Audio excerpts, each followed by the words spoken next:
성녀의 구제, 히가시노 게이고.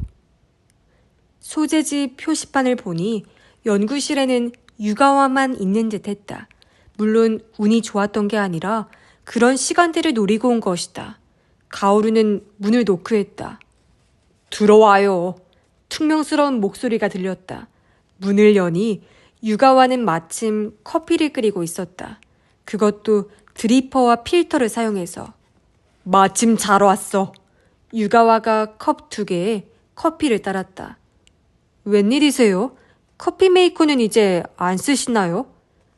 커피 마니아 행세를 한번 해보려고. 그래서 물도 생수를 사용했지.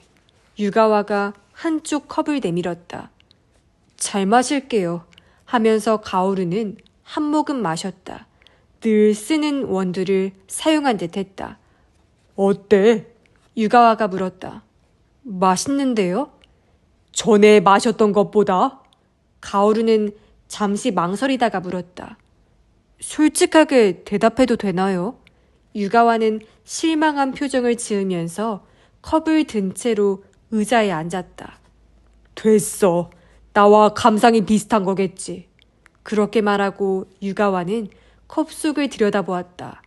실은 조금 전에 수돗물로 커피를 끓여봤는데 똑같은 맛이었어. 적어도 나는 그 차이를 느낄 수 없겠더군. 보통은 모르지 않나요? 하지만 요리를 아는 사람들은 맛이 다르다는 공통된 의견을 보이더군. 유가와는 책상에서 서류 한 장을 집어들었다. 물에는 경도라는 게 있는데 물 1리터에 포함되어 있는 칼슘 이온과 마그네슘 이온의 합을 탄산칼슘의 양으로 환산한 것인 듯해. 그 양이 적은 순서대로 연수, 중경수, 경수로 나눈다는군. 들어본 적이 있어요. 일반적으로 음식에는 연수가 적합하다는데 포인트는 칼슘 함유량이야. 밥을 지을 때 칼슘이 많은 물을 사용하면 쌀에 식물섬유와 칼슘이 결합해서 푸석푸석한 밥이 된다는 거지. 가오루는 눈썹을 찡그렸다. 그거 안 반갑네요. 한편 쇠고기 국물을 낼 때는 경수가 좋다는 거야.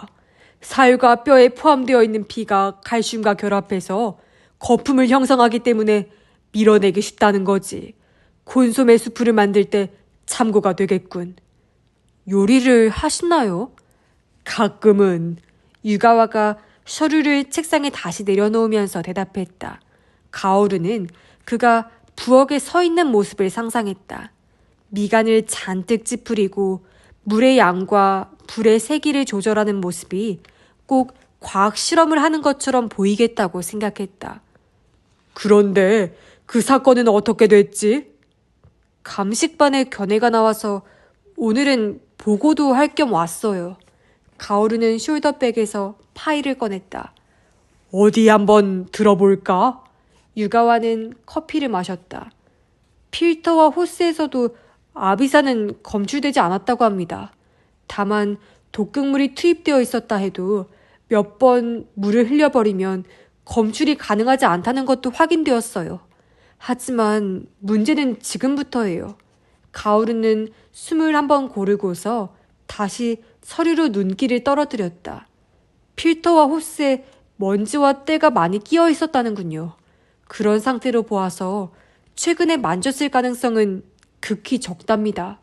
그러니까 만약 어떤 목적으로든 분리했다면 반드시 흔적이 남을 거라는 이야기죠. 그리고 이건 보충 자료인데요. 사건 발생 직후에 감식반이 싱크대 밑도 조사했답니다. 물론 독극물을 찾아내려는 목적에서였죠. 그때 바로 앞에 있는 오래된 세제와 그릇들을 움직였다는데 그것들이 놓여있던 자리만 마룻바닥에 먼지가 쌓여있지 않았다고 하네요. 요컨대 누구든 한동안 필터는 물론이고 싱크대 밑에 손조차 대지 않았다는 이야기군. 감식반의 견해는 그렇습니다. 예상했던 대로야. 내가 그 집의 싱크대 밑을 처음 들여다보았을 때도 같은 느낌을 받았어. 그리고 확인해야 할 일이 한 가지 더 있었을 텐데. 네, 압니다. 수도꼭지를 통해서 정수기에 독극물을 투입할 수는 없는가 하는 질문이었죠. 그쪽이 더 중요해.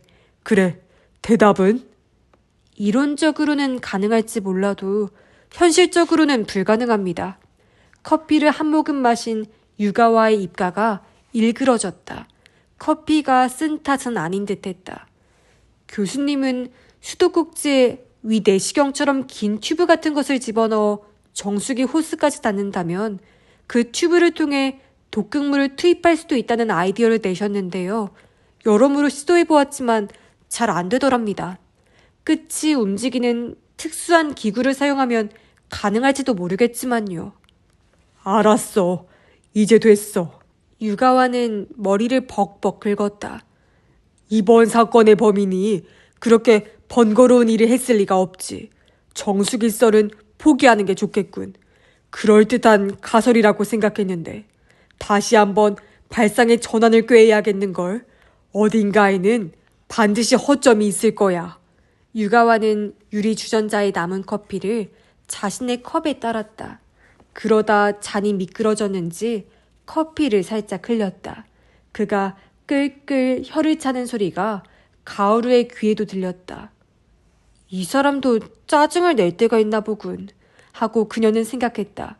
대체 독을 어디에 탄 것인지 이렇게 간단한 수수께끼를 풀지 못하는 자신에게 화가 나는지도 모르겠다. 명형사는 지금 뭘 하고 있지? 유가와가 물었다. 마시바 씨의 회사에 가셨어요. 탐문 조사를 한답니다. 구사나기 선배가 뭘... 아니... 하고 고개를 저으며 유가와는 커피를 마셨다. 며칠 전에 구사나기와 함께 있다가 마시바 부인을 만났어. 아, 그러셨다더군요. 들었습니다. 잠시 이야기를 나눴는데 아닌 게 아니라 미인의 매력적인 여자더군. 교수님도 미인에 약하신가요? 객관적으로 평가해서 그렇다는 거야.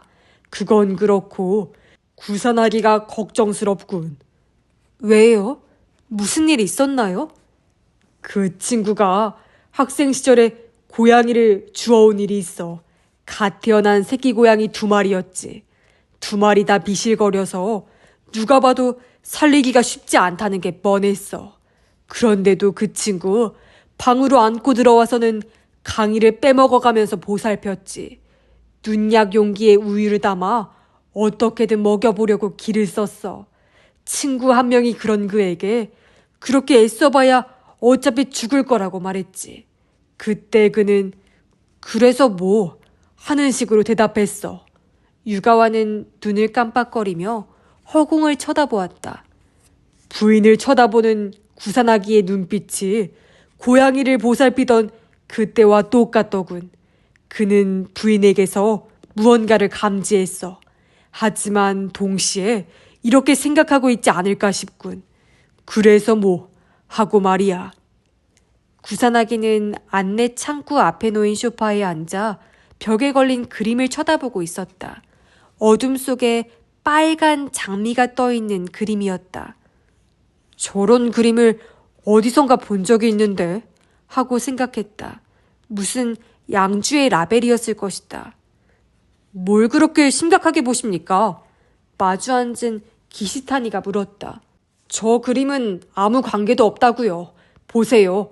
왼쪽 아래에 사인이 있잖아요. 외국 사람 이름입니다. 그 정도는 나도 알아. 구사나기는 그림에서 눈을 떼고 말했다.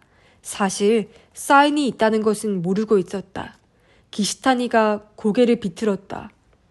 그런데 옛날 애인이 그린 그림을 과연 보관하고 있겠습니까? 저 같으면 미련 없이 버렸을 텐데요. 네 놈이니까 그렇지. 마시바 요시타카 씨는 다를 수도 있어. 그래도 그렇지. 집에 걸어둘 수 없다고 해서 사장실에 들고 오겠어요? 그런 그림 벽에 걸어봐야 괜히 마음만 불편하다고요. 벽에 건다고 하지 않았어. 걸지도 않을 그림을 누가 들고 온답니까? 그것도 좀 부자연스럽죠. 사원들이 물으면 설명하는 것도 귀찮고요. 누가 줬다고 하면 되지. 그렇게 대답하면 더 부자연스럽죠. 그림을 선물 받으면 벽에 거는 게 예의지 않습니까? 선물한 손님이 언제 올지 모르는데. 거참 시끄럽군. 마시바 요시다카는 그런 타입의 남자가 아니었다고. 구사나기가 버럭 소리를 질렀을 때 안내 창구 옆에 있는 출입구에서 하얀 투피스를 입은 여자가 나타났다. 짧은 머리에 태가 가는 안경을 쓰고 있었다. 오래 기다리셨죠? 구사나기 씨는 접니다. 구사나기가 일어섰다. 바쁘실 텐데 미안합니다. 아니에요. 수고가 많으시네요. 그녀가 내민 명함에는 야마모토 게이코라고 쓰여 있었다. 직함은 홍보실장이었다. 전 사장님의 개인 물품을 보고 싶으시다고요. 네, 가능하겠습니까? 그렇게 하시죠. 이쪽으로 오세요. 야마모토 게이코가 안내한 곳은 소회의실이라는 명패가 붙어있는 방이었다. 사장실에 있는 게 아닙니까? 사장님이 새로 취임하셨어요. 지금 외출 중이시라 인사를 드릴 수가 없어 죄송하네요. 그럼 사장실도 새로 꾸몄겠군요. 전 사장님의 장례를 치른 후에 정리했어요. 일에 관련된 것들은 그대로 있지만 개인 물품은 모두 이 방으로 옮겼죠. 때를 봐서 자택으로 보내드릴 거예요.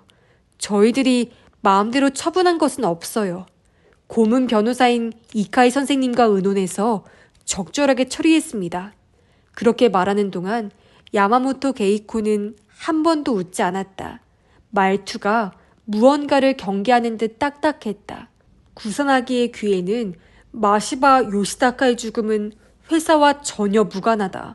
증거를 인멸하지 않았을까 의심한다면 당치 않은 일이라고 말하는 듯이 들렸다. 소회의실 안에는 크고 작은 종이 상자가 10개 정도 쌓여 있었다. 그 밖에는 골프 클럽, 트로피, 발 마사지기 등이 보였다. 쭉 훑어보았지만 그림류는 보이지 않았다. 봐도 되겠죠? 물론이죠. 천천히 보세요. 마실 것을 갖다 드리려고 하는데 좋아하는 음료가 있으세요? 아닙니다. 신경 쓰지 마십시오. 아, 그러세요? 알겠습니다. 야마모토 게이코는 여전히 싸늘하고 무표정한 얼굴로 방을 나갔다. 탁 닫히는 문을 쳐다보면서 기시타니가 어깨를 으쓱했다. 그다지 환영하는 것 같지 않은데요? 이 일하면서 사람들에게 환영받은 적 있어? 요구를 들어준 것만 해도 고마워해야지. 그래도 그렇지. 한시 빨리 사건이 해결되는 게 회사를 위해서도 좋지 않습니까? 그러니 좀 더 친절하게 굴 수도 있잖아요. 저건 완전히 철가면 아니냐고요. 회사로서는 사건이 바람에 날려가듯 잊히면 그만이야. 해결이 되든 말든 상관없다고. 형사들이 들락거리는 것 자체가 껄끄럽다는 거지. 사장이 바뀌면서 분위기도 세신되었는데 또 형사가 들이닥쳤으니 반가울 리가 없잖아. 그러니 어떻게 친절하게 웃을 수가 있겠어. 쓸데없는 이야기 그만하고 시작하자고. 오늘 이곳에 온 목적은 마시바 요시다카의 전 애인을 추적하는 것이다. 실마리는 그 애인이 화가인 듯 하다는 것뿐이다. 어떤 그림을 그렸는지조차 모른다. 스케치북을 들고 다녔다고 해서 다 화가라고 할 수는 없지 않습니까? 디자이너나 만화가도 그럴 수 있죠. 옆에 있는 종이 상자의 내용물을 조사하면서 기시타니가 말했다. 그렇지. 구사나기는 두말 않고 인정했다. 그러니 그런 점까지 염두에 두고 찾아보라고. 건축이나 가구에 관계된 사람일 수도 있으니까 유념해서 봐. 기시타니는 한숨 섞인 목소리로 알겠다고 대답했다. 자네 별로 할 마음이 없는 것 같군. 구사나리가 그렇게 말하자 후배 형사는 작업을 멈추고 시큰둥한 표정으로 입을 열었다. 할 마음이 없는 게 아닙니다. 다만 뭔가 좀 석연치 않아서요. 지금까지의 수사에서 사건 당일 마시바의 집을 다녀간 사람의 흔적이 와카야마 히로미 말고는 나오지 않았습니다. 그런 건 나도 알아. 그럼 자네 아무도 드나들지 않았다고 단언할 수 있겠나? 그건 입을 다문 기스타니를 쏘아보면서 구사나기가 말을 이었다. 뭐라 대답할 수 없겠지. 그럴 수밖에. 그 대단한 육아와도 손을 들었는데 대답은 간단하고 명료해. 트릭이 아니라고. 범인은 마시바의 집에 들어가서 주전자에 독을 집어넣고 사라졌다. 그게 다야. 그런데 왜 아무리 수사를 해도 그럴 만한 인물이 드러나지 않는지에 대해서는 이미 설명했지. 마시바 씨가 만난 걸 숨겨야 하는 상대라서요. 잘 아네. 남자가 숨기고 싶어하는 인간관계가 있을 때는 주변의 여자를 조사해라. 이건 수사의 기본이야. 내 말이 뭐 잘못됐어? 아니요. 하고 기스타니는 보일락 말락하게 고개를 저었다. 알았으면 이제 작업 계속해. 시간이 많지 않으니까. 기스타니는 말없이 고개만 끄덕이고 다시 작업에 들어갔다. 그 모습을 보면서 구사나기는 한숨을 쉬었다. 뭘 그렇게 흥분하고 그래? 하고 자신에게 물었다. 후배의 의문에 짜증을 내서 어쩌겠다는 거야. 동시에 그는 자신이 왜 짜증을 내는지도 알고 있었다. 이 수사에 과연 의미가 있는지 없는지 구사나기 자신도 반신반의하고 있었다. 옛 여자 관계를 들추어낸다고 뭐가 나올 것인가 하는 의문이 머리에서 떠나지 않았다. 물론 수사란 그런 것이다. 아무런 소득 없이 끝날까봐 두려워하다가는 형사 노릇을 할 수 없다. 하지만 그가 느끼는 불안은 차원이 좀 다른 것이었다. 만약 이 수사에서 아무것도 나오지 않으면 이번에야말로 의혹의 화살이 마시바 아야네에게로 돌려지지 않을까 하는 두려움 때문에 불안한 것이다. 웃음이 가오르나 유가와 때문만이 아니다. 구사나기는 이대로 가면 자신도 아야네를 의심할 날이 올 것이라는 예감이 들었다. 구사나기는 아야네를 만날 때마다 그녀가 스스로의 목에 칼을 들이대고 있는 듯한 긴박감을 느꼈다. 무언가를 각오하고 지금 이 순간만을 있는 힘을 다해 살려는 사람처럼 보이기도 했다. 그리고 그 절박함에 압도되어 마음이 끌리곤 했다. 하지만 그 정체가 무엇인지를 생각하면 어떤 상상이 떠오르면서 숨이 턱 막히는 불안이 엄습했다. 구사나기는 지금까지 형사로 일하면서 인간성은 훌륭한데 피치 못할 사정으로 사람을 죽인 용의자를 몇 명이나 봐왔다. 그들에게서는 공통적으로 어떤 기운 같은 것이 느껴졌다. 모든 것을 달관하고 삶에 집착하지 않는 기운. 그것은 광기와 종이 한 장 차, 금단의 경지라 할 수 있는 것이었다. 구사나기는 그와 비슷한 기운을 아야네에게서도 느꼈다. 애써 부정하려고 하지만 형사의 직감은 잠시도 그것을 잊게 해주지 않았다. 결국 그는 자신의 의혹을 해소하기 위해 수사하는 것이나 다름없었다. 하지만 그렇게 단정 짓고서 수사에 임하는 것은 옳지 않다. 그 점을 충분히 알기에 스스로도 답답하고 짜증스러운 것이다. 작업을 시작한 지 약 1시간이 지났다. 그러나 화가 또는 스케치북을 사용할 만한 직업과 관련된 자료는 나오지 않았다. 종이 상자의 내용물 대부분이 답례품이거나 기념품이었다. 선배, 이거 뭐 같습니까? 기시타니가 조그만 봉제 인형을 손에 들고 있었다. 언뜻 보기에는 순무 같았다. 초록색 이파리도 달려 있었다. 순무 아니야? 순무 맞는데 우주인이기도 합니다. 우주인? 보세요. 이걸 이렇게 하면. 그렇게 말하면서 기시타니는 이파리를 아래로 내려 책상에 올려놓았다. 과연 하얀 머리에 눈, 코, 입이 그려져 있어 이파리를 다리라고 치면 만화에 흔히 등장하는 해파리 모양 우주인처럼 보이기도 했다. 진짜 그렇네. 설명서를 보니까 순무성에서 온 순무군이라는 캐릭터래요. 이 회사에서 만든 것 같은데요. 알겠는데 그래서 그게 뭐 어쨌다는 거야? 이런 거 고안하는 디자이너도 스케치북을 사용하지 않을까요? 구산아기는 눈을 껌뻑거리며 봉제 인형을 빤히 바라보았다. 그렇겠네. 야마모토 씨를 불러오죠. 기스타니가 일어서며 말했다. 소 회의실에 나타난 야마모토 게이코는 봉제 인형을 보고서 고개를 끄덕였다. 맞아요. 저희 회사에서 만든 거.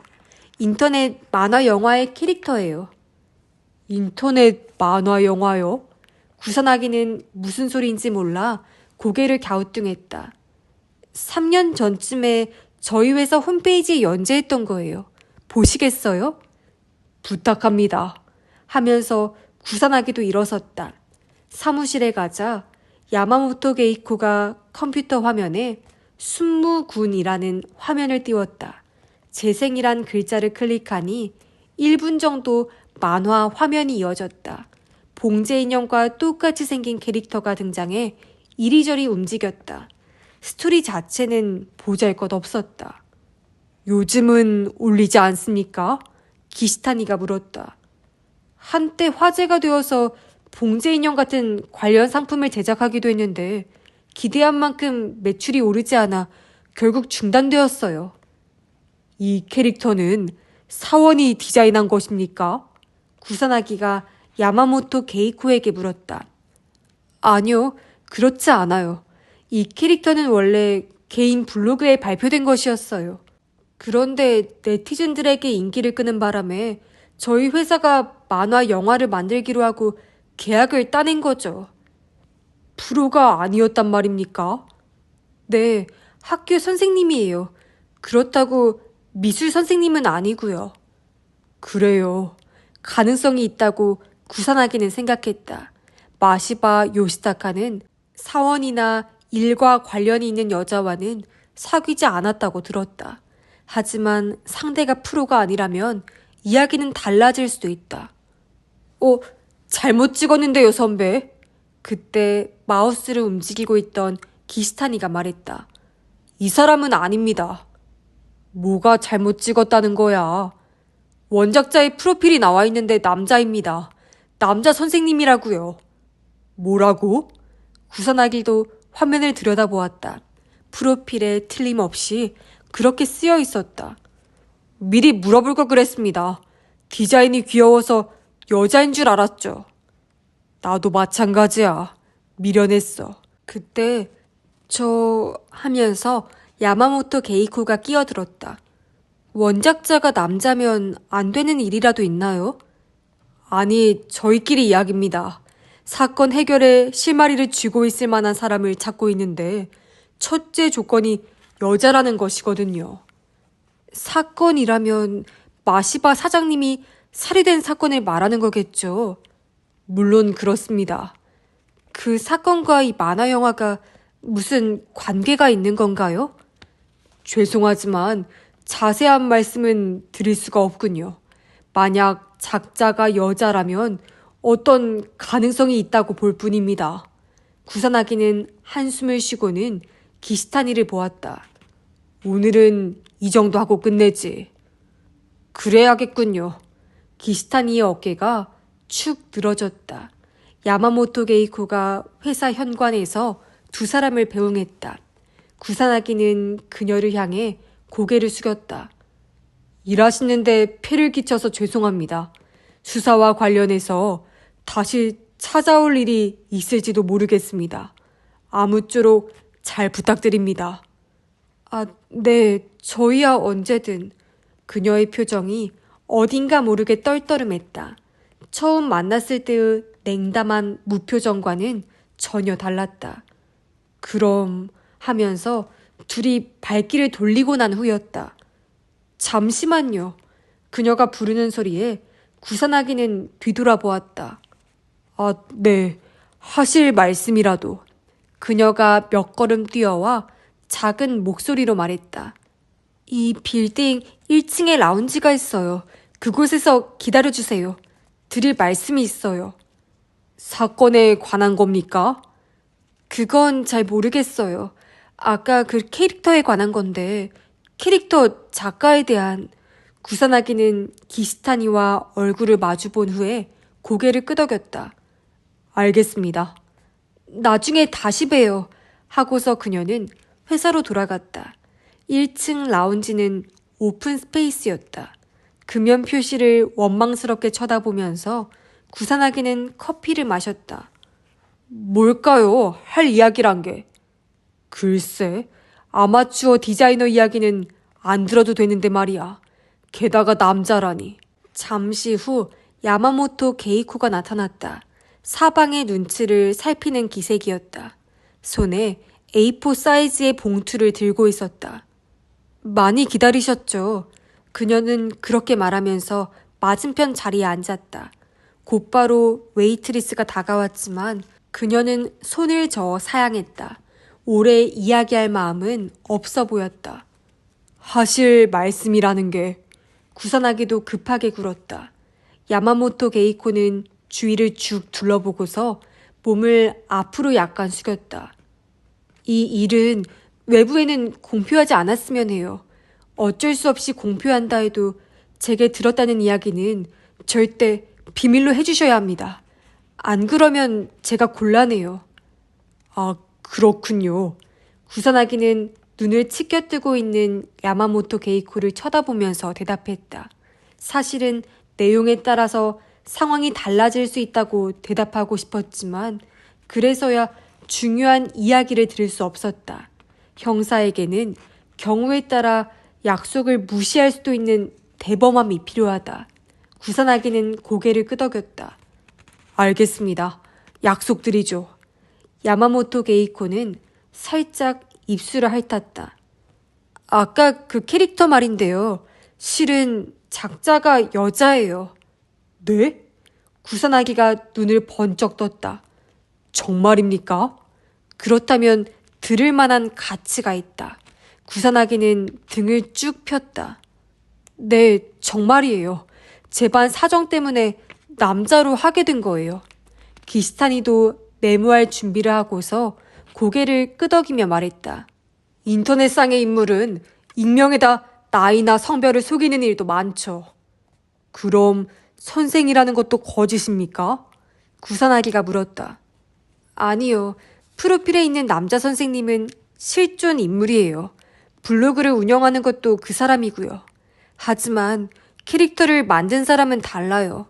그 선생님과는 전혀 무관한 여자입니다. 구사나기는 미간을 찡그리며 두 팔꿈치를 테이블에 올려놓았다. 그게 대체 무슨 소리입니까? 야마모토 게이코는 망설이는 표정을 보이면서 입을 열었다. 실은 모든 게 처음부터 계획된 것이었어요. 계획이요? 아까는 남자 선생님이 자신의 블로그에 발표한 캐릭터가 인기를 모으는 바람에 저희 회사가 만화 영화로 만들기로 했다고 말씀드렸는데요. 실제로는 그 반대였어요. 그 캐릭터를 사용한 인터넷 만화를 배포할 계획이 사전에 있었고 그것을 판매할 전략으로 개인 블로그에 캐릭터를 등장시킨 거예요. 그 다음에는 그 블로그가 주목을 받도록 인터넷상에서 다양한 홍보를 했고요. 그렇게 해서 인기몰이를 시작할 무렵에 저희 회사와 만화 영화를 만들기로 계약했다고 한 거죠. 구사나기는 팔짱을 끼고 웅얼거렸다. 꽤나 번거로운 수순을 밟으셨네요.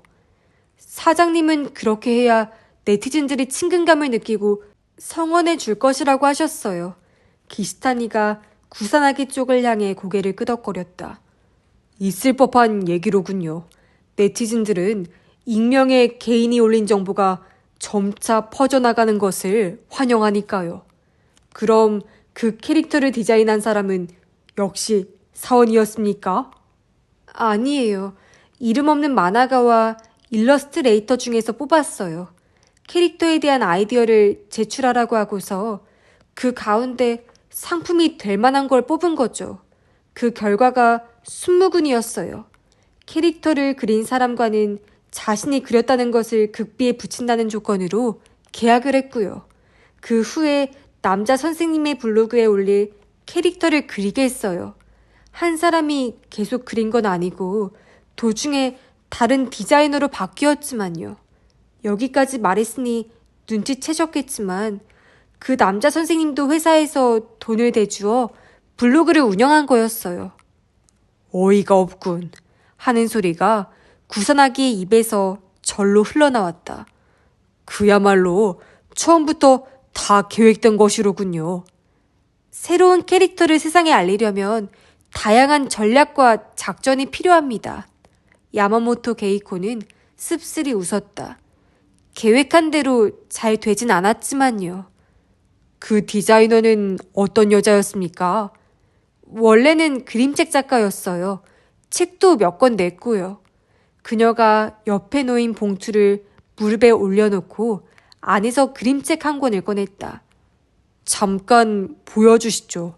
하면서 구산아기는 그림책을 받아들었다. 내일 비가 오면 좋겠어. 라는 제목이었다. 쭉 훑어보니 맑은 날씨를 불러온다는 속설을 지닌 일본 인형인 테루테루 보즈가 활약하는 스토리인 듯했다. 작가의 이름은 고초 스미레였다. 지금도 회사 일에 관계합니까? 아니요. 초기 일러스트를 그린 후에는 무관해졌어요. 캐릭터에 관한 권리는 전부 회사에서 소유하고 있었으니까요. 혹시 그 여자를 만난 일이 있으십니까? 없어요. 아까도 말씀드렸지만 그녀의 존재는 극비사항이었어요. 그래서 사장님을 비롯한 몇 분만 그녀를 만났죠. 계약도 사장님이 직접 하셨다고 들었어요. 마시바 사장이 직접이요? 네, 순무 캐릭터를 가장 마음에 들어한 사람이 사장님이셨다고 해요. 그렇게 말하고서 야마모토 게이코는 구산아기를 빤히 쳐다보았다. 구산아기는 고개를 끄덕이면서 그림책에 눈길을 떨어뜨렸다. 작가 소개란이 있었지만 본명과 생년월일은 기입되어 있지 않았다.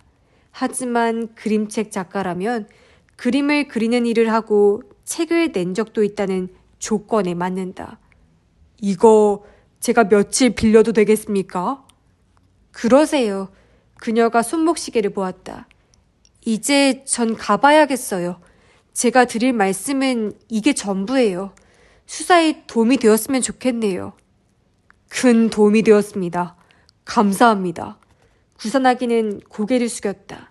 야마모토 게이코가 자리를 뜬 후 구산아기는 그림책을 기시타니에게 건넸다. 이 출판사에 당장 문의해봐. 사람을 제대로 찾은 걸까요? 가능성이 높아.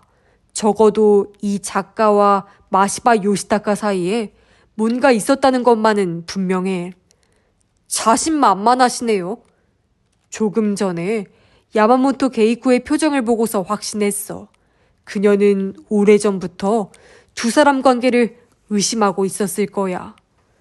그렇다면 왜 지금까지 입을 다물고 있었을까요? 회사에 와서 탐문 수사를 한 다른 형사도 마시바 씨 여자 관계에 대해서 당연히 물었을 텐데요. 확증이 없는 말을 해서는 안 된다고 생각했겠지. 우리도 확실하게 이야기한 건 아니잖아. 그 캐릭터 작가에게 관심을 보이니까 실은 남자가 아니라 여자라는 것만은 알려야겠다고 생각한 거겠지. 그 작가가 마시바에게 특별한 존재란 걸 알고 있기 때문에 잠자코 지나갈 수가 없었던 거지. 그렇군요. 철가면이라고 험담을 해서 미안하네요. 그녀의 호의를 물거품으로 만들고 싶지 않으니까 어서 출판사에 전화해봐. 기시타니는 휴대전화를 꺼내더니 그림책을 들고 밖으로 나갔다. 전화건은 그의 모습을 바라보면서 구산아기는 잔에 남은 싸늘한 커피를 마셨다. 기시타니가 돌아왔다. 그런데 안색이 좋지 않았다. 담당자가 없었나? 아니요, 있었습니다. 고초 스미레라는 작가에 대해서도 알아봤고요. 그런데 표정이 왜 그래? 기시타니는 그 질문에는 대답하지 않은 채 수첩을 펼쳤다. 본명은 스쿠이 준코라는군요. 이 책은 4년 전에 출판했는데 현재는 절판이랍니다. 연락처는 알아냈어? 그게요. 기스타리는 수첩에서 얼굴을 들고 말했다. 죽었답니다. 뭐? 언제? 2년 전에요. 집에서 자살했다는군요. 가오루가 메구로서 회의실에서 보고서를 작성하고 있었는데 구사나기와 기스타니가 돌아왔다. 둘 다 벌레 씹은 표정이었다. 대장은 벌써 가셨나? 구사나기가 퉁명스럽게 물었다. 계장님은 형사실에 있을 텐데요. 구사나기는 대꾸도 않은 채 회의실에서 휑하게 나가버렸다. 기스타니가 항복이라는 포즈를 취했다. 기분이 안 좋아 보이네. 찾아냈어, 드디어. 마시바 요시타카의 옛 여자를. 와, 그래요? 그런데 왜? 예상치 못한 방향으로 틀어져서. 기스타니는 철제 의자에 앉았다. 그의 이야기를 들은 가오루도 놀랐다. 예전 애인이라고 주목한 여자가 이미 죽었다니.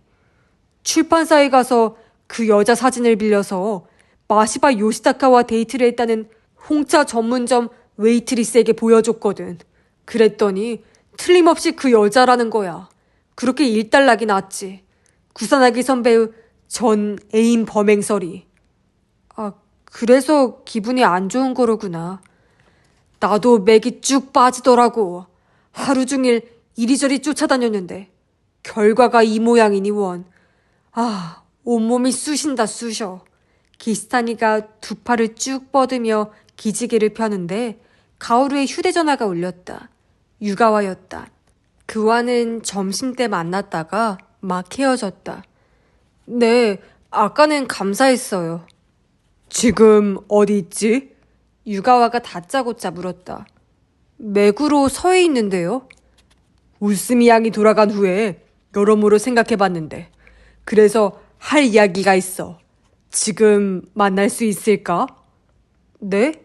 저는 괜찮은데 무슨 일이시죠? 만나서 이야기하지. 장소를 말해봐. 유가와의 목소리가 평소와 다르게 흥분한 듯 들렸다. 그럼 제가 학교에서 나왔어. 맥으로 서로 가고 있다고. 빨리 장소나 말하지. 가오루가 근처에 있는 패밀리 레스토랑에서 만나자고 하자 유가와는 알았다며 바로 전화를 끊었다. 가오루는 쓰다만 보고서를 가방에 쑤셔넣고 윗도리를 걸쳤다. 유가와 교수야? 기스타니가 물었다. 네, 할 이야기가 있다네요. 잘 됐네. 교수가 독살 트릭을 해결해주면 우리야 좋지. 이야기 잘 듣고 오라고. 교수님 설명은 어려우니까 메모하는 것도 잊지 말고. 알아요. 하면서 가오루는 회의실에 나섰다. 만나기로 한 패밀리 레스토랑에서 홍차를 마시고 있자니 유가와가 금방 나타났다. 그는 가오루 앞에 앉자마자 웨이트리스에게 코코아를 주문했다. 커피 안 드세요? 이제 질렸어. 좀 전에도 2잔이나 마셨으니 말이지. 유가와가 입술을 찡그리며 말했다. 갑자기 불러내서 미안하군. 괜찮습니다. 그보다 하실 말씀이... 하면서 그는 눈을 내리깔았다가 다시 치켜 세우고 가오루를 바라보았다. 먼저 확인할 게 있는데 마시바 부인을 의심하는 마음이 바뀐 건 아니겠지? 그건... 네, 의심하고 있습니다, 아직. 그래. 유가와는 윗도리 안주머니에서 접힌 종이를 꺼내 테이블에 올려놓았다. 읽어봐. 가오루는 즉시 종이를 집어 펼쳐보았다. 쓰여있는 내용을 죽이 읽고는 눈썹을 찡그렸다. 이게 뭐죠? 조사를 좀 해주었으면 하는 내용이야. 대충 하면 안 되고 아주 정확하게 조사해야 돼. 이걸 조사하면 수수께끼가 풀리나요? 그렇게 묻자 유가와는 눈을 깜빡거리며 후 하고 숨을 내쉬었다. 아니, 아마 안 풀리겠지. 풀리지 않는다는 것을 확인하기 위한 조사니까. 자네들 용어로 하면 반증 조사라고 할 수 있겠지. 무슨 뜻이죠? 오늘 우스미 양이 돌아간 후에 여러 가지로 생각해봤어. 마시바 부인이 어딘가에 독을 살포했을 거라는 가정하에 과연 어떤 방법을 사용했을까 하고 말이야. 그런데 도저히 알 수가 없는 거야. 그래서 난 이 방정식에는 답이 없다는 결론을 내렸지. 단 한 가지 경우를 제외하고 말이야. 단 한 가지요? 그럼 있다는 말이잖아요. 그런데 그게 허수해야. 허수해요? 이론적으로는 가능하지만 현실적으로는 있을 수 없다는 의미지. 홋카이도에 있는 부인이 도쿄에 있는 남편을 독살할 수 있는 방법이 딱 한 가지 있기는 해. 하지만 그 방법을 실행할 수 있는 가능성은 거의 제로에 가깝지. 무슨 소린지 알겠어? 트릭은 가능하지만 실행은 불가능하다는 거야. 가오루는 고개를 저었다. 무슨 말씀인지 모르겠어요. 그렇다면 결국은 불가능하다는 이야기잖아요. 그걸 증명하기 위해 저더러 이런 조사를 하라는 건가요? 답이 없다는 것을 증명하는 것도 중요하니까. 저는 답을 찾고 있어요. 이론 따위는 어떻든 상관없다고요. 사건의 진상을 알고 싶습니다. 그것이 제 일이기도 하고요. 유가와는 입을 꾹 다물었다. 마침 그때 주문한 코코아가 나왔다. 유가와는 천천히 코코아를 마셨다. 그래, 그 말이 맞아. 그가 중얼거렸다. 교수님, 유가와는 손을 뻗어 테이블에 놓인 종이를 집었다. 가령 허수애라 하더라도 답이 있으면 과학자들은 흥분하지. 그런데 자네들은 과학자가 아니야. 그러니 없는 존재를 증명하기 위해 귀중한 시간을 허비할 수 없겠지.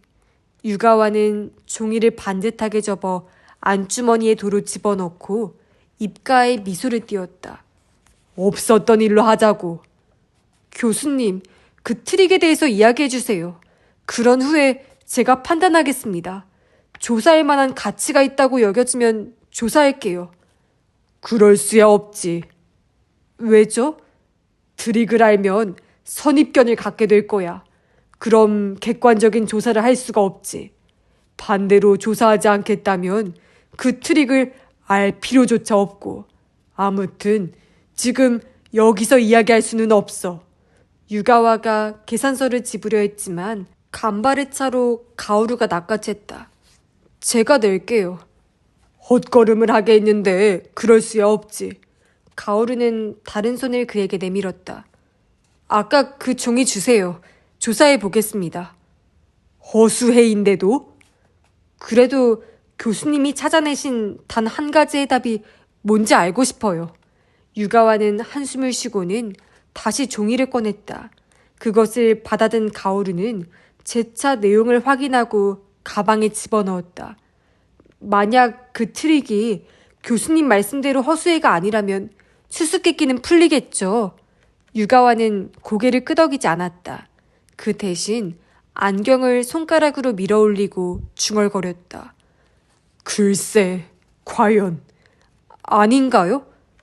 만약 허수애가 아니라면 그가 눈을 날카롭게 번뜩이며 말을 이었다.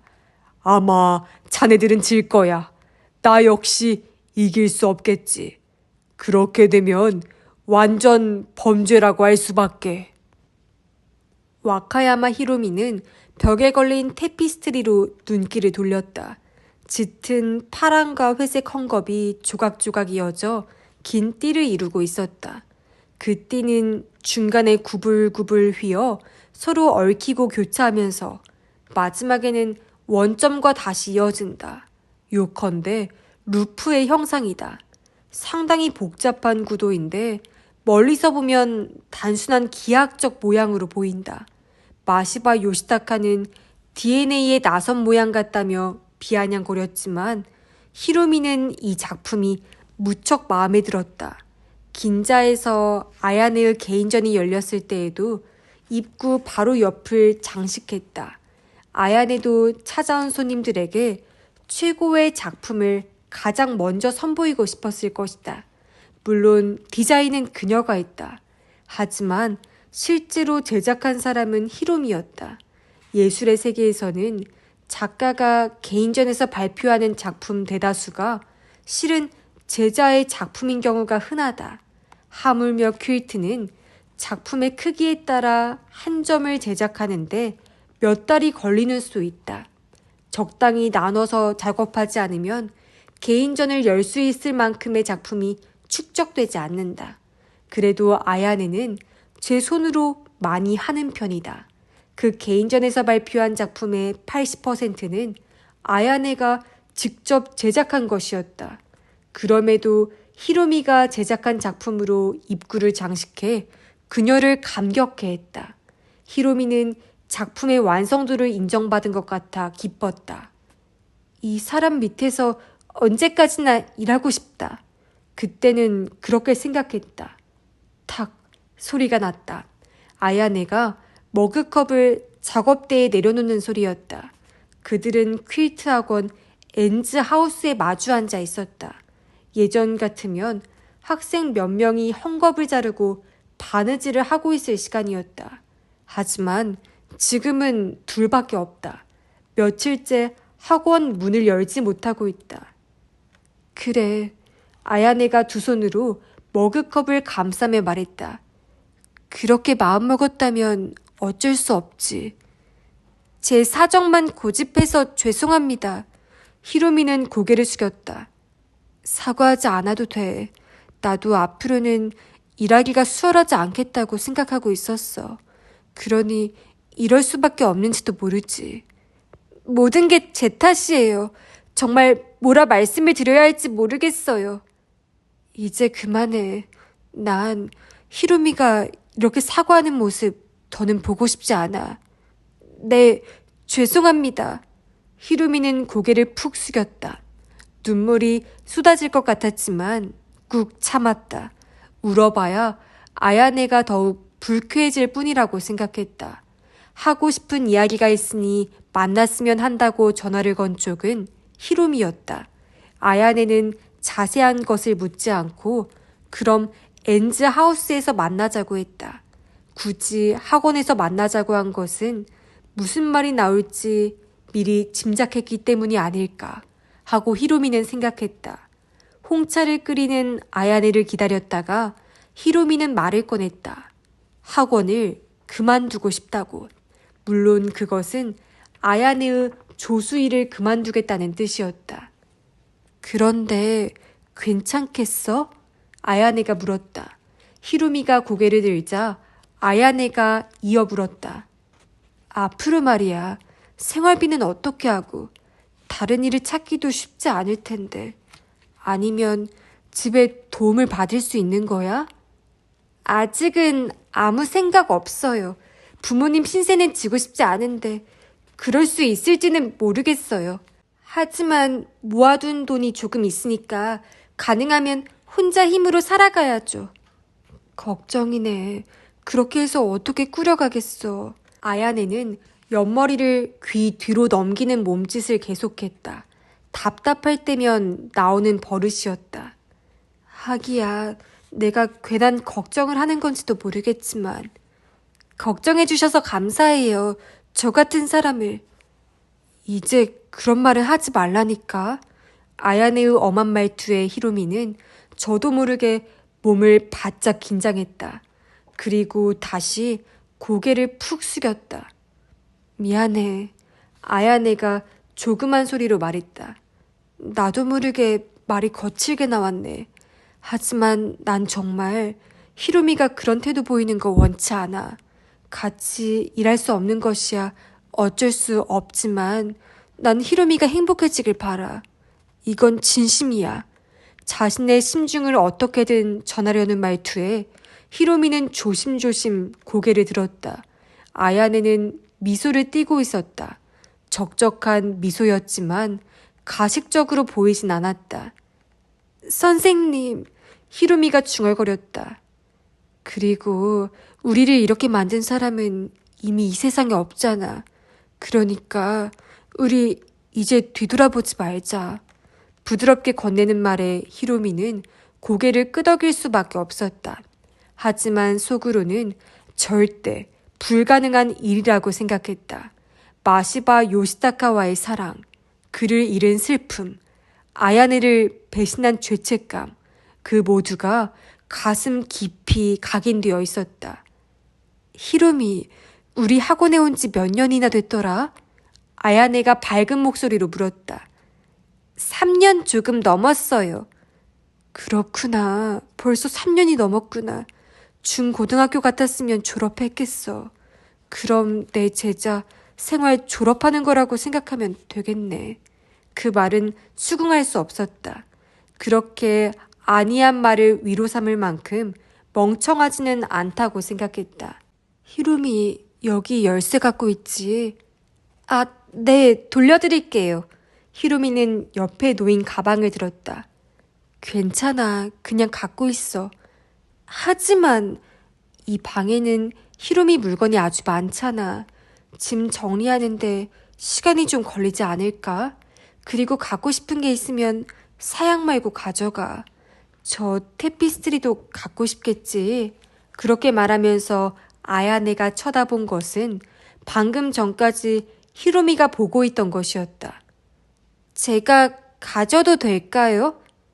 물론이지. 히로미가 제작한 거잖아. 저 작품 개인전 때에도 평이 좋았지. 어차피 히로미 주려고 했어. 그래서 팔지 않은 거야. 그때 일은 히로미도 기억하고 있다. 대부분의 작품에 가격표가 붙어 있었는데 그 테피스트리는 비매품으로 되어 있었다. 짐 정리하는데 며칠이나 걸릴 것 같아? 아야네가 물었다. 오늘 내일 이틀이면 끝날 거예요. 그래? 그럼 다 끝나면 전화해줘. 열쇠는 우편함에 넣어두면 되겠다. 잊어버리고 두고 가는 것 없도록 해. 바로 업자에게 부탁해서 본격적으로 정리할 생각이니까. 그 의도를 알 수 없어 히로미가 눈을 깜빡거리자 아야네가 입가에 미소를 머금었다. 마냥 호텔에서 생활할 수는 없잖아. 불편하기도 하고 비경제적이기도 하고. 그래서 살 곳이 정해질 때까지 여기서 지내려고 해. 집에는 안 들어가세요? 그렇게 묻자 아야네는 숨을 내쉬면서 어깨를 늘어뜨렸다. 그럴까도 생각했는데 역시 안 되겠어. 즐거운 추억이 모두 괴로운 추억으로 변해버렸잖아. 게다가 나 혼자서 살기에는 너무 넓어. 그이 혼자서 용케 살았다 싶어. 그럼 파실 건가요? 사건이 있었던 집이니 살 사람이 나설지 모르겠지만 이카이 씨와 의논해 보려고 해. 그 사람이라면 무슨 수가 있을지도 모르니까. 히로미는 뭐라 할 말이 없어 작업대에 놓인 머그컵만 물끄러미 바라보았다. 아야네가 끓여준 홍차는 아마도 싸늘하게 식었으리라. 그럼 난 가볼게. 아야네가 자신이 마신 머그컵을 들고 일어섰다. 그냥 두세요. 제가 씻을게요. 그럴래? 미안하지만 부탁할게. 아야네는 머그컵을 다시 작업대에 내려놓고는 빤히 쳐다보았다. 이 컵 히로미가 가져온 거지. 친구 결혼식에서 받았다고 한 것 같은데. 네, 세트로 받은 거였어요. 그런 머그컵 2개가 작업대에 놓여 있었다. 둘이서 작업에 관해 의논할 때 늘 사용하던 것이다.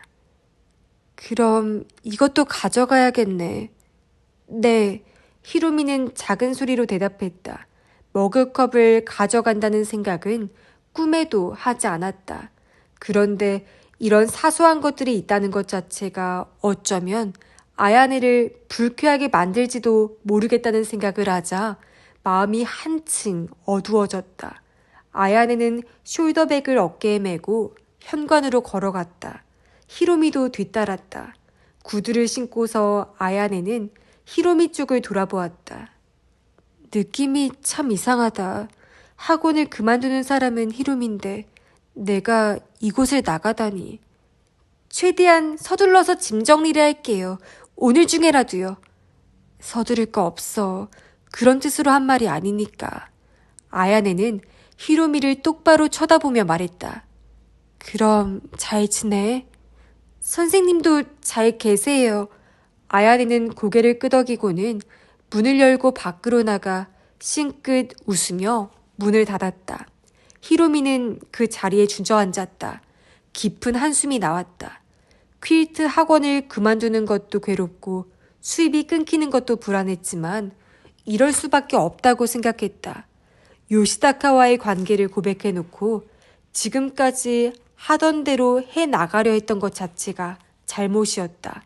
아야네가 제 입으로 해고하지 않았다고 해서 그녀가 진심으로 자신을 용서했다고는 여겨지지 않았다. 게다가 히로미는 자신의 배로 손을 가져갔다. 뱃속에는 아이도 있다. 히로미는 아야네가 어쩔 작정이냐고 물을까봐 두려웠다. 실은 아직 마음을 정하지 못해서였다. 아야네가 아이에 대해 묻지 않은 것은 당연히 수술할 것이라고 믿고 있기 때문인지도 몰랐다. 히로미에게 낳을 마음이 있을지도 모른다는 생각은 아마 털끝만큼도 하지 못할 것이다. 하지만 히로미는 망설이고 있었다. 아니, 마음속 깊은 곳에는 낳고 싶다는 생각밖에 없다. 그렇다는 것을 자신도 알고 있었다. 가령 낳는다면 그 다음에는 어떤 인생이 기다리고 있을까? 부모님 신세는 질 수 없다. 히로미의 부모님은 건재하지만 생활에 여유가 있는 것은 아니다.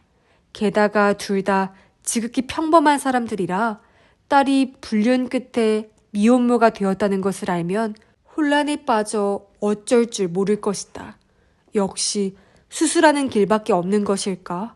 이 문제를 생각할 때마다 늘 똑같은 벽에 부딪힌다. 결론을 피하고 싶어 뾰족한 수가 없을까 하고 궁리하게 된다. 요시다카가 죽은 후에는 언제나 그 반복이었다. 고개를 설레설레 젓고 있는데 휴대전화가 울렸다. 히로미는 천천히 일어나 작업대로 다가갔다. 의자에 놓인 가방에서 휴대전화를 꺼냈다. 알고 있는 번호였다. 받지 말까 생각하다가 결국 통화 버튼을 누르고 말았다. 한번 무시당했다고 해서 포기할 상대가 아니었다. 네, 일부러 그런 것은 아닌데 목소리가 암울해지고 말았다. 여보세요? 경시정의 웃음이입니다. 지금 통화 괜찮으신가요? 이야기하세요. 미안하지만 몇 가지 묻고 싶은 게 또 생겼어요. 그래서 만나서 이야기하고 싶은데. 언제요? 가능하면 빨리요. 미안합니다. 히로미는 긴 한숨을 내쉬었다. 상대에게 들려도 상관없었다. 그럼 이쪽으로 오시는 게 좋겠네요. 지금 학원에 있으니까요. 다이칸 야마죠? 거기에 마시바 아야네 씨도 있나요? 저 혼자예요. 선생님은 다녀가셨으니까 아마 오늘 중에는 다시 오지 않으실 거예요. 알겠어요. 그럼 지금 바로 갈게요. 히로미는 전화기를 가방에 집어넣고 이마에 손을 댔다. 퀼트 학원을 그만두는 정도로 끝나지 않을 것이라고 생각했다. 사건이 해결되기 전에는 경찰이 히로미를 놓아주지 않을 것이다. 그러니 남몰래 아이를 낳는 것은 도저히 불가능하다. 머그컵에 남은 홍차를 한 입 머금었다. 짐작했던 대로 싸늘하게 식어 있었다. 이곳에 다닌 3년 동안의 일이 머릿속에 떠올랐다. 그저 흉내만 낼 줄 알았던 기술이 겨우 3달 만에 자신도 놀랄 만큼 향상되었다. 아야네가 조수로 일해보지 않겠느냐고 제안했을 때는 그 자리에서 수락했다. 용역 회사에서 던져주는, 해봐야 보람도 없는 일을 기계적으로 해치우는 나날이 지겨웠었다. 히로미는 방 한구석에 놓여있는 컴퓨터로 눈길을 돌렸다. 아야네와 둘이 디자인을 구상할 때면 그래픽 프로그램이 맹활약을 했다. 배색을 정하는 데만 꼬박 하룻밤이 걸린 적도 있다. 하지만 단 한 번도 힘들다고 여기지 않았다. 디자인이 정해지면 천을 구하러 다녔다. 몇 번을 의논해서 배색을 결정해 놓고도 가게에서 발견한 천의 색감에 둘이 홀딱 반해 그 자리에서 급히 디자인을 바꾼 일도 있다. 그런 때는 얼굴을 마주보며 쓴 웃음을 지었다. 더없이 충실한 하루하루였다. 그런데 어쩌다가 이렇게 되고 말았을까? 히로미는 고개를 절레절레 흔들었다. 그 이유는 익히 알고 있었다. 모든 것이 자신의 잘못이라고 생각했다. 남의 남자, 더구나 은혜를 입은 여자의 남편을 빼앗은 것이 원인이다.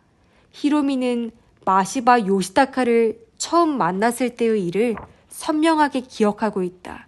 이 교실에서 수업 준비를 하고 있는데 아야네에게서 남자가 찾아올 텐데 기다리라고 전해달라는 연락이 왔다. 그 남자와 어떤 관계인지는 이야기해주지 않았다. 그리고 잠시 후 남자가 나타났다.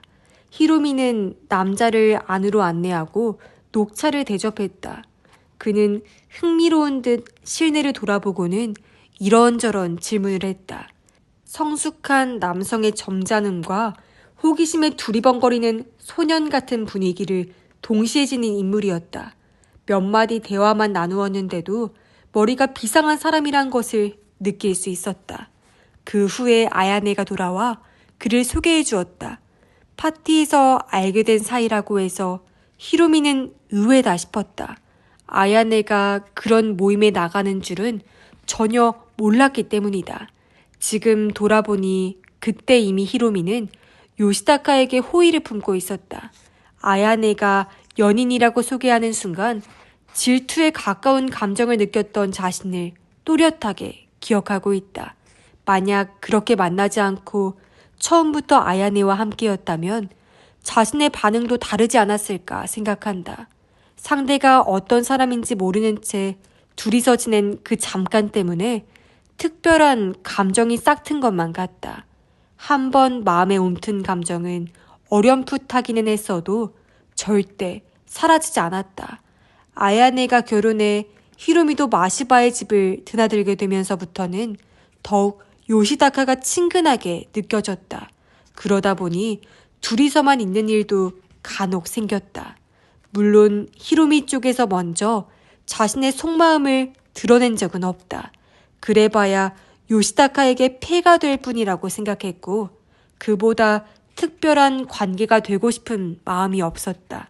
가족처럼 대할 수만 있어도 만족이었다. 하지만 억누르고 숨겨도 은연중에 전해졌던 것이리라. 히로미를 대하는 요시다카의 태도가 조금씩 변해갔다. 여동생을 보는 듯 자상한 눈길에 미묘한 무언가가 섞이기 시작했다. 그렇다는 것을 알아챘을 때 히로미는 가슴이 설레었다. 그러다 석 달 전쯤에 어느 밤 이 방에서 밤 늦게까지 일하고 있는데 요시다카에게서 전화가 왔다. 아야네가 그러더군. 히로미 씨가 요즘 밤샘 작업을 하고 있다고. 학원 일이 많이 바쁜 모양이지? 그렇게 말하고는 괜찮으면 같이 라면을 먹으러 가자고 했다.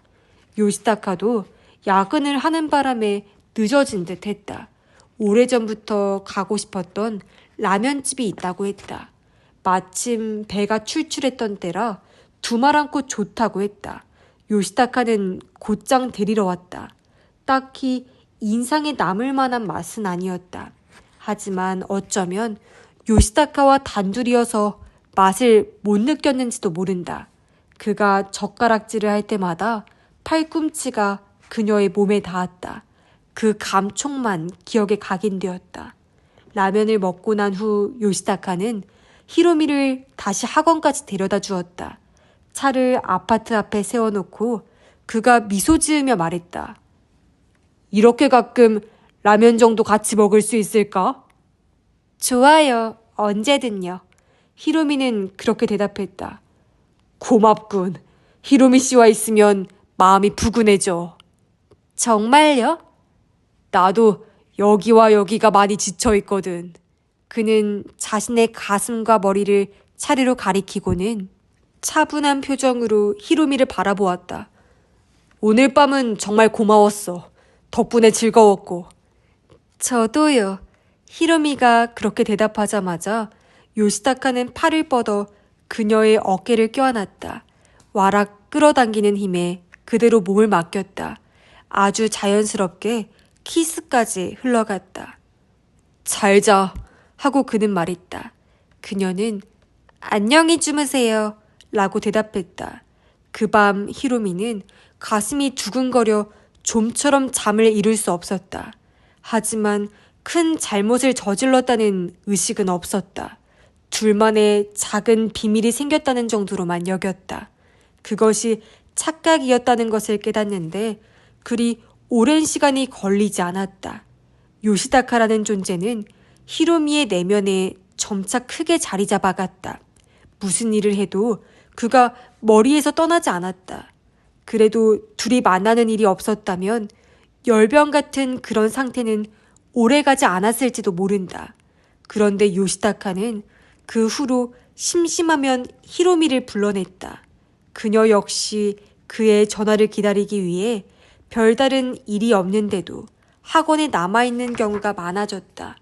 히로미의 마음은 실 끊어진 풍선처럼 통제가 어려울 만큼 제멋대로 날아올랐다. 끝내 남녀의 선을 넘었을 때에야 비로소 큰 일을 저질렀다는 생각이 들었다. 하지만 그날 밤 요시다카가 속삭인 말은 히로미의 불안을 날려보낼 만큼 충분한 힘을 가지고 있었다. 아야네와는 머지않아 헤어질 것이라고 한 것이다. 내가 결혼하는 목적은 아이를 낳는 것이라고 했어. 1년 안에 아이가 생기지 않으면 부부관계를 말소하기로 약속했고 앞으로 3달 남았지만 아마 힘들 거야. 나는 알 수 있지. 사실은 냉정한 말이었는데 그때의 히로미에게는 듬직하게 들렸다. 그럴 정도로 제 기분에만 젖어 있었던 것이리라. 이런저런 일들을 되새기면서 자신과 요시다카가 얼마나 몹쓸 짓을 했는지 히로미는 새삼 생각했다. 아야네에게 원망을 산다 해도 어쩔 수 없는 일이었다. 그래, 요시다카를 죽인 것은 아야네인지도 모른다. 히로미를 친절하게 대하는 것도 살인을 숨기기 위한 연막일 수 있다. 하지만 그녀에게는 알리바이가 있다. 경찰에게 그녀를 의심하는 기색은 없으니까 범행 자체가 불가능하다는 사실은 변함이 없을 것이다. 그렇다면 과연 누가 요시다카를 살해할 동기를 갖고 있었다는 말인가? 그런 생각을 하면서 히로미는 또 다른 우울함을 느꼈다. 아이를 낳고 싶지만 아이 아빠에 대해 거의 아는 게 없다는 사실을 지금에야 깨달은 것이다. 웃음이 가오르는 검은 투피스 차림으로 나타나 30분 전까지 아야네가 앉아있던 의자에 앉아 고개를 숙이며 말했다. 무리한 부탁을 해서 죄송합니다. 이렇게 몇 번을 만난들 사건은 해결되지 않을 거예요. 마시바 씨에 대해서 잘 아는 것도 아니고요. 잘 알지도 못하면서 그런 관계가 되었나요? 여 형사의 말에 히로미는 입가에 힘을 주었다. 인간성은 알고 있었다고 생각해요. 하지만 수사에 필요한 건 그런 게 아니잖아요. 과거의 일이나 사업상의 문제에 대해서는 모른다는 뜻이에요. 수사하는 쪽은 피살자의 인간성에 대해서도 반드시 알아야 합니다. 하지만 오늘은 그런 어려운 문제가 아니라 아주 일상적인 것을 묻기 위해서 왔어요. 일상적인 거요? 마시바 부부의 일상 말입니다. 그 점에 대해서는 와카야마 씨가 가장 잘 알 테니까요. 그런 건 선생님께 직접 여쭤보시면 되잖아요. 웃음이 가오르는 고개를 들고 씩 웃었다. 당사자의 입에서 객관적인 의견을 듣기가 쉽지 않을 것 같아서요. 궁금한 게 뭐죠? 와카야마 씨는 마시바 씨 부부가 결혼한 직후부터 그 집에 드나들게 되었죠. 얼마나 자주 갔었나요? 그야 경우에 따라 달랐죠. 평균 한 달에 한두 번 정도였어요. 요일은 정해져 있었나요? 딱히 정해져 있진 않았어요. 하지만 아무래도 일요일이 많았죠. 학원 수업이 없으니까. 그럼 마시바 요시타카 씨도 집에 있었겠군요. 네, 그래요. 셋이 이야기하는 일도 있었나요? 그런 적이 있긴 했지만 마시바 씨는 주로 서재에 계셨어요. 휴일에도 집에서 일을 하는 것 같았어요. 그리고 제가 집에 간 건 일 때문에 선생님과 의논하기 위해서였지 그저 수다나 떨 목적이 아니었으니까요. 히로미는 항의하는 투로 말했다. 요시다카를 만나고 싶어서 집까지 찾아간 것이라고 여겨지는 것이 싫었다. 부인과는 어디서 이야기하셨나요? 거실요. 늘 거실이었습니까? 네, 그게 무슨 상관이죠? 얘기를 나눌 때 홍차나 커피도 마셨습니까? 물론이죠. 늘 마셨어요. 와카야마 씨가 차를 끓인 적도 있나요? 가끔 있었어요. 선생님이 다른 음식을 준비하느라 바쁠 때요. 커피를 끓이는 순서를 부인에게 배웠다고 했죠. 그래서 사건이 있었던 당일 아침에도 같은 순서로 끓였다고요. 네, 또 커피 이야기인가요? 벌써 몇 번이나 말했잖아요. 히로미가 입을 삐죽거렸다. 그러나 젊은 여형사는 탐문 수사 중인 상대가 불쾌함을 표하는 데는 이미 익숙한지 표정이 조금도 변하지 않았다. 이카이 씨 부부와 홈파티를 할 때 말이죠. 냉장고를 연 적이 있나요? 냉장고요? 냉장고에 생수가 들어있었을 텐데 보았는지 알고 싶습니다. 그야 봤죠. 한 번은 제가 물을 가지러 갔었으니까요. 그때 생수가 몇 병 있던가요? 그런 걸 어떻게 기억해요? 주르르 꽂혀 있었던 건 분명하지만 한두 병인가요? 기억 못한다잖아요. 쭉 꽂혀 있었으니까 4~5병 아니겠어요? 그만 히로미의 목소리가 커지고 말았다. 알겠습니다. 여형사는 가면 같은 얼굴로 고개를 끄덕였다. 사건 전날 와카야마 씨는 마시바 씨가 불러서 그 집에 갔다고 하셨는데 그런 일이 종종 있었나요? 없었어요. 그날이 처음이에요. 왜 그날은 마시바 씨가 와카야마 씨를 집으로 불렀을까요? 그건 선생님이 친정에 가셨기 때문이죠. 그 전에는 그럴 기회가 없었다는 뜻인가요? 그렇기도 하지만 선생님이 이혼에 응했다는 것을 한시빨리 제게 전하고 싶어서가 아니었을까요? 그렇군요. 취미에 대해서는 아는 거 없나요? 취미요? 히로미가 눈썹을 찡그렸다. 마시바 씨 부부의 취미 말입니다. 어떤 스포츠를 좋아한다든지 혹은 여행이나 드라이브를 즐겼다든지요. 히로미가 고개를 갸우뚱했다. 마시바 씨는 테니스와 골프를 쳤지만 선생님은 딱히 없으셨어요. 퀼트와 요리 정도밖에는요. 휴일에는 부부가 어떻게 지냈나요? 그런 건 잘 몰라요. 아는 범위 안에서 말해주세요. 선생님은 대개 작업을 하면서 지내셨어요. 마시바 씨는 DVD를 보면서 지내는 일이 많은 것 같았고요. 부인이 집에서 작업을 할 때 어느 방에서 했죠? 아마 거실이었을 거예요. 그렇게 대답은 했지만 히로미는 당혹스러웠다. 질문이 중구난방인 듯이 여겨졌다. 두 분이 여행한 일은 있었나요? 결혼 직후에 파리와 런던에 다녀왔어요. 그 후에는 여행다운 여행을 하지 않으셨을 거예요. 마시바 씨는 사업상 여기저기 다니는 일이 많은 것 같았지만요. 쇼핑할 때는 어땠나요? 부인과 둘이 쇼핑하러 나가는 일은 없었습니까? 작업에 필요한 천을 사러 간 일은 있었어요. 역시 일요일이었습니까? 아니요. 평일 수업이 시작되기 전에 다녀왔어요. 천의 양이 많아서 사면 곧바로 일이 가져왔어요. 웃음이 가오르는 고개를 끄덕이고는 수첩에 뭐라고 적었다. 질문은 이걸로 끝입니다. 바쁘실 텐데 고마웠어요. 저 지금 한 질문에 대체 어떤 의미가 있는 거죠? 전혀 의도를 모르겠어요. 어떤 질문 말인가요? 전부요. 취미니 쇼핑이니 사건과는 무관하잖아요. 순간적으로 웃음이 가오르가 당황한 표정을 짓더니 이내 미소를 건네며 대답했다. 모르셔도 됩니다. 경찰에는 경찰 나름의 의도가 있으니까요. 가르쳐 주시면 안 되나요? 미안하군요. 규칙이라서요. 여 형사는 얼른 자리에서 일어서더니 그럼 이만 이라고 인사하고는 재빨리 현관으로 걸어갔다.